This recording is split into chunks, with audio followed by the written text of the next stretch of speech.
What's going on, people? Welcome back to the channel. Welcome back to another video. So it's been 10 years since Pass Out and Tinie Tempah's kind of major rise into stardom and how he's kind of set his legacy up for the last 10 years. Back in the summer of 2010, you could not get away from that song. That was pretty much the song that started the decade when it came to a pop song. It was getting remixes from Busta Rhymes, Snoop Dogg was on it. There were some UK ones that were flying around. Everybody was jumping on the beat, but Tinie Tempah was the only one who actually flowed on that beat well, and the production of Labyrinth really made Tinie Tempah shine through.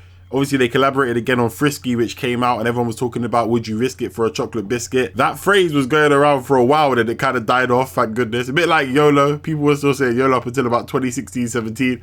You still see certain people say YOLO now. You're looking at them like, yo, come on, that's dead now. We need to stop that. Come on, what decade are you living in? Because you actually moved on to a new decade since then. Anyway, what I'm trying to say is Tinie Tempah's instant impact into the pop hemisphere was so massive that it had kind of outshined everyone else who'd made the attempt in the past. Because at that point, we'd already had Chip do Oopsie Daisy, which had gone to #1 and was very successful. And, you know, obviously people still talk about Chip and Oopsie Daisy to this day, and the kind of impact that that had for Chip, whether that be positive or negative.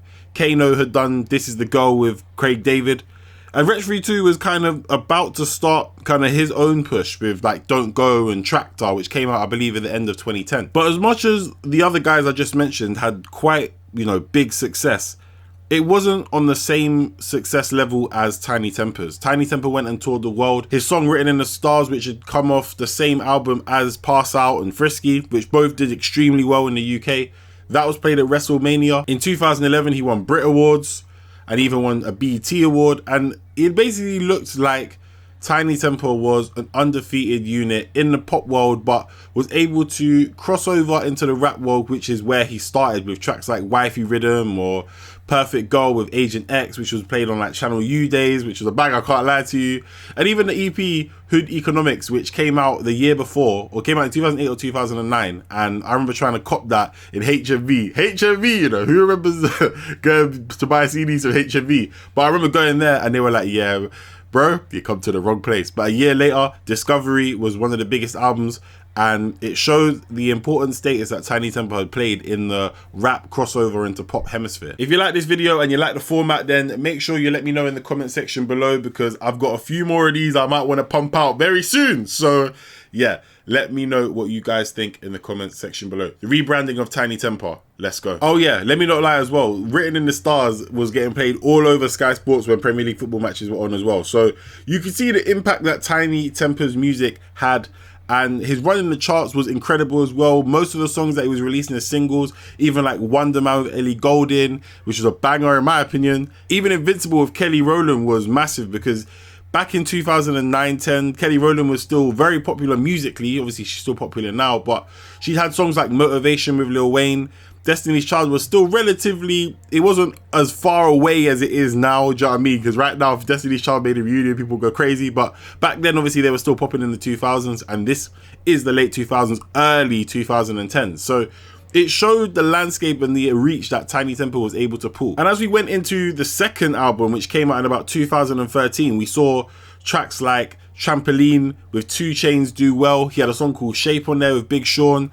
He even had a mixtape in between that period, which done quite well. And linking to what I was saying about, you know, tackling America, he had a Wiz Khalifa tune back when Wiz Khalifa was a way bigger artist. Like, Wiz Khalifa is not a small artist now, but 2010, like, whereas everyone talks about, you know, Zans and all that stuff now, back then it was very much just talking about weed, and Wiz Khalifa was that figurehead. He was like the second coming of Snoop Dogg at one point, and he pretty much still is, but he was the new kid on the block. And with Tinie Tempah getting a feature of him, it was a very, very big look. And as Tinie Tempah was, you know, doing all these achievements, very successful, one of the biggest pop stars, and at this point he was literally a pop star, it was very interesting to see the dynamic as we went into the third album. So as we got into the third album, it got pushed back. So it was supposed to come out on like the 30th of September 2016. It ended up getting pushed back to 2017.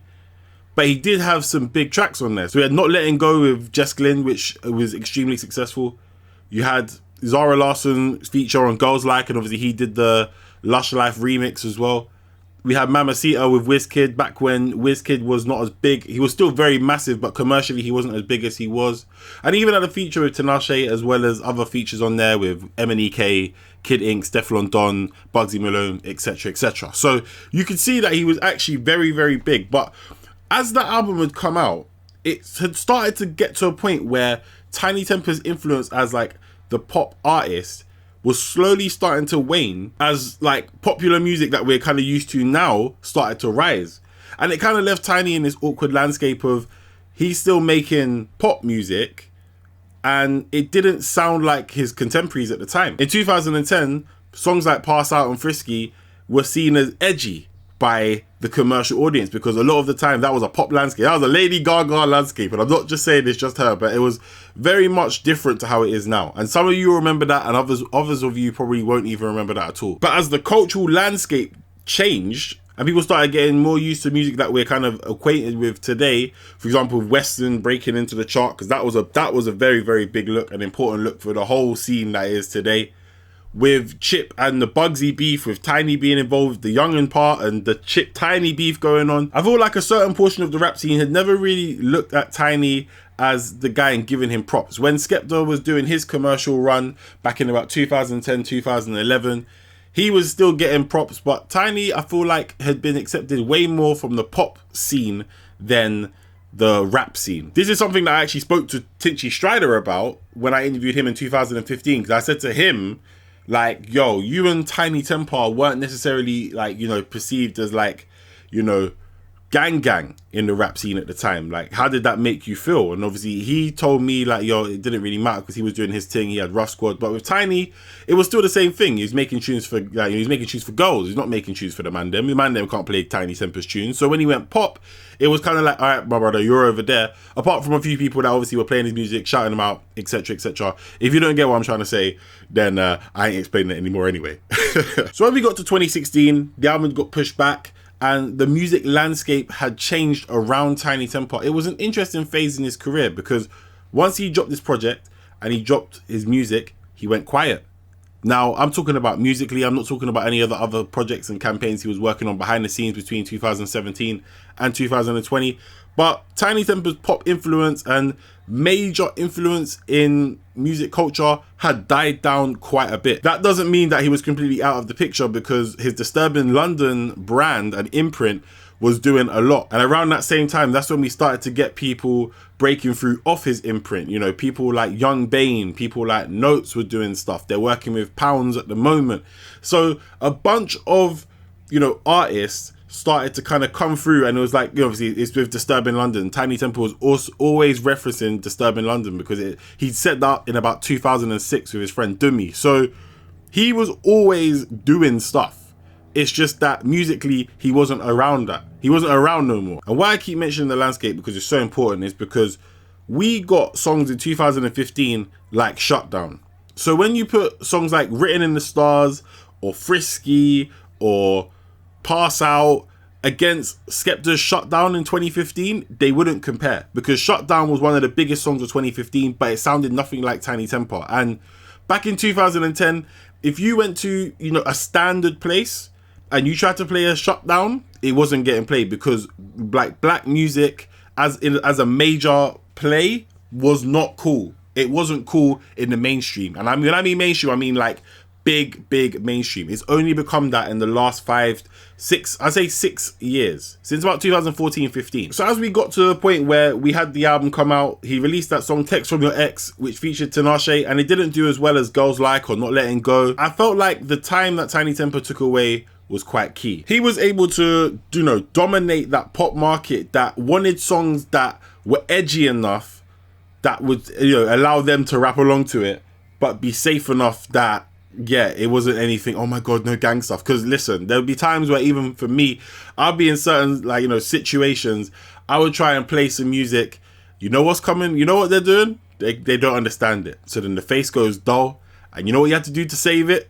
Play Drake, play Tinie Tempah, or play Oopsie Daisy. And I'm not joking with you. I'm really not joking. I'm actually not joking. And with the Tinie Tempah case study, it was very similar to the Dizzy Rascal one because Dizzy Rascal was somebody who, you know, won a Mercury Prize Award, had done extremely well in the grime scene back in like 2003, early 2000s, where we started to see like, you know, the new up and coming kind of artists break through at that time, which would have been like your Kano, P's and Q's, Dizzy Rascal, Wiley, Roll Deep, all of those lot were blowing up at that time. Dizzy Rascal then got extremely popular in the pop world, making songs like Bonkers, making tunes with Robbie Williams. And like Tinie Tempah, Dizzy Rascal had gone quiet after extreme pop success and then came back in 2017 with his Rasket album, which was, although it was quite a decent album and there was a few songs on there, it didn't get the love and reception I think he might have wanted. And it almost felt like an album to show people, listen, I can still rap, I still got this, instead of,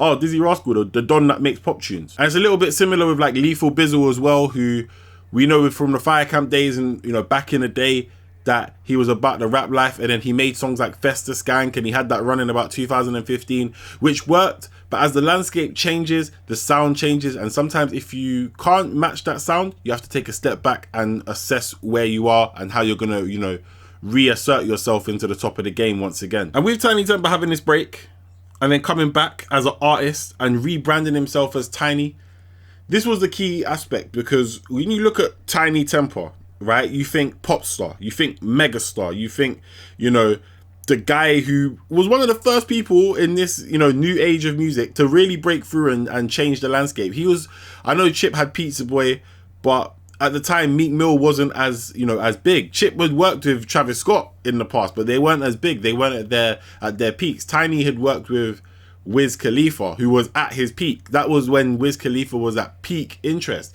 Tinie had done a lot of stuff that, because he was a pop star and people didn't necessarily care about, like, it kind of gone under the radar, but everyone knew, yo, Tinie's the pop star out of everybody. Out of that school of the end of 2000, like late 2000s, he was the pop star. So changing his name and calling himself Tinie now, you know it's him, because obviously before, no one sometimes had the time to keep saying Tinie Tempah, Tinie Tempah, Tinie Tempah. That's long. It's actually long. And with his song Top Winners featuring Notes, we saw him take a different approach to what he usually does. Because again, linking back to the landscape of music, in 2010 Afro Swing wasn't around.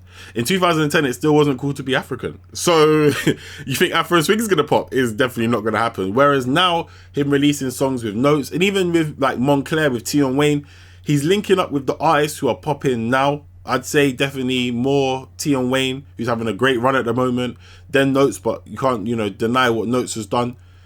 It's showing how Tinie's kind of invented himself to be like the OG, but fit more in to the times that we have right now. Think about it. Tinie Tempah's stature, yeah, of who he is, what he's done, it goes down. Most people who are probably about, I don't know, maybe like 15 and above know Tinie Tempah, and were maybe like a little kid 10 years ago singing Pass Out or Frisky or whatever, and they grew up listening to his music. So he could have easily come out with a song that had more mirrored, you know, the pop hemisphere and gone with, you know, your standard pop song. But if he'd done that, he might as well just been called Tinie Tempah. He might as well just stuck with who he was and do that. But with him changing his name to Tinie, it shows a complete different side of him. It shows that he's kind of gone away for a bit.